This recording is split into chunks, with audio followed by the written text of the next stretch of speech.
Question.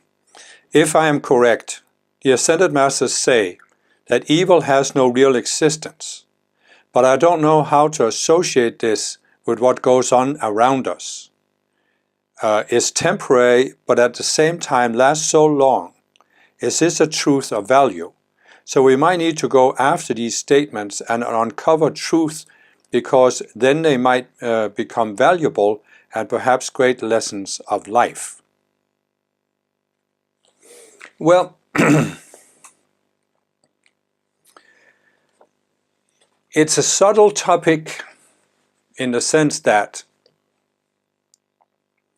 yeah, obviously we look around on Earth and we see that, well, for all of recorded history, there's been warfare and fighting and all this stuff on the planet.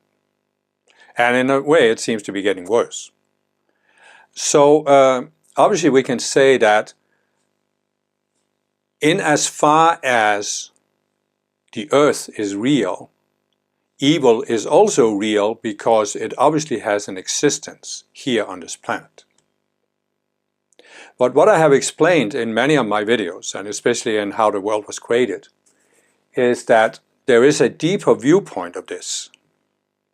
Because what has happened is that humanity at large, we have gone into what I call the consciousness of separation, the illusion that we are separate beings. And this has caused the Earth to become more dense. It's what I call an unnatural planet.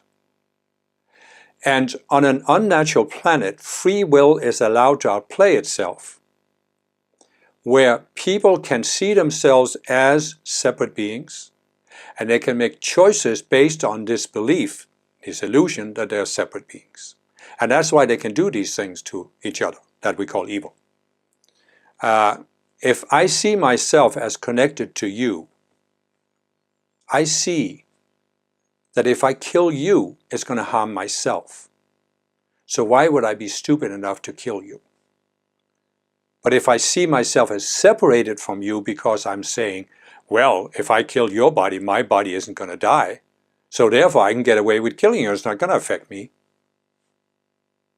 then I might do it and think I can get away with it. So what you realize is that when you step further back here, you see that, as I've explained, that planet Earth is a very specific environment where people who are trapped in this separation, this illusion of separation,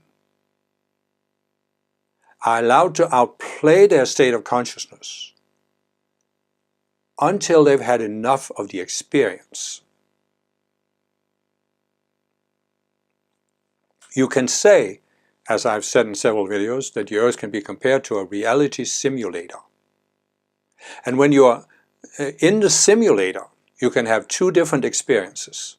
One is an immersion experience, because you believe the simulator is a real environment, and you might even believe you're a product of this environment. You certainly believe you can't escape, you can't really change it.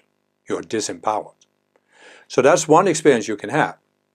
And when people are in this immersion experience, that's when they feel their experience as real. They're separate beings, they are threatened by other separate beings, and maybe they need to kill these other separate beings before they kill you, so therefore you have warfare and a justification for it and this and that.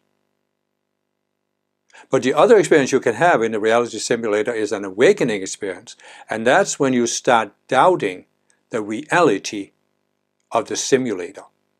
Is it a real world, or is it just simulated? Is there a way out of this? And that is, you come to question the reality of the environment.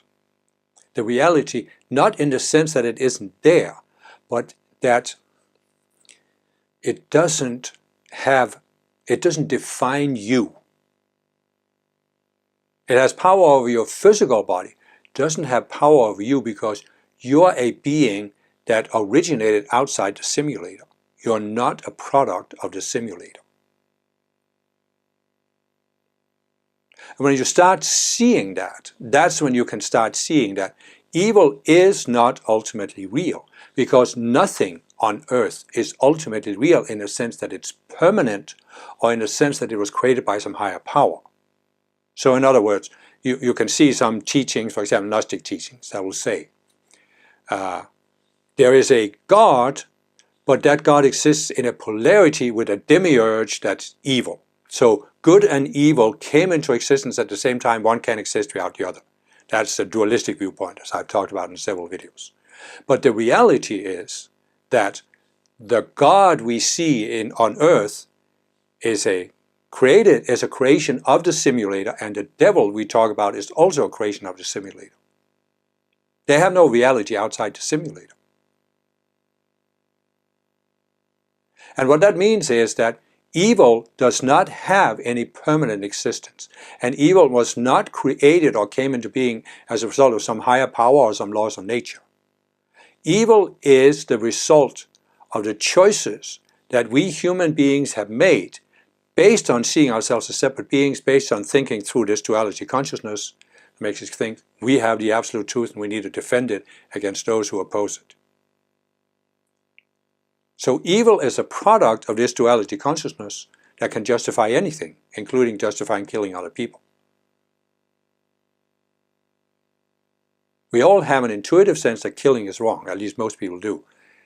But it can be overridden by this dualistic justification that it's necessary to do evil that good may come, necessary to offend some greater cause. And so once we start seeing through this and seeing this is all just something we human beings have created here on earth, has no reality outside our own minds, then we can see that evil is not real because it's created in our minds. It's a choice we made. And the power of realizing that evil is a choice is we can choose to transcend evil.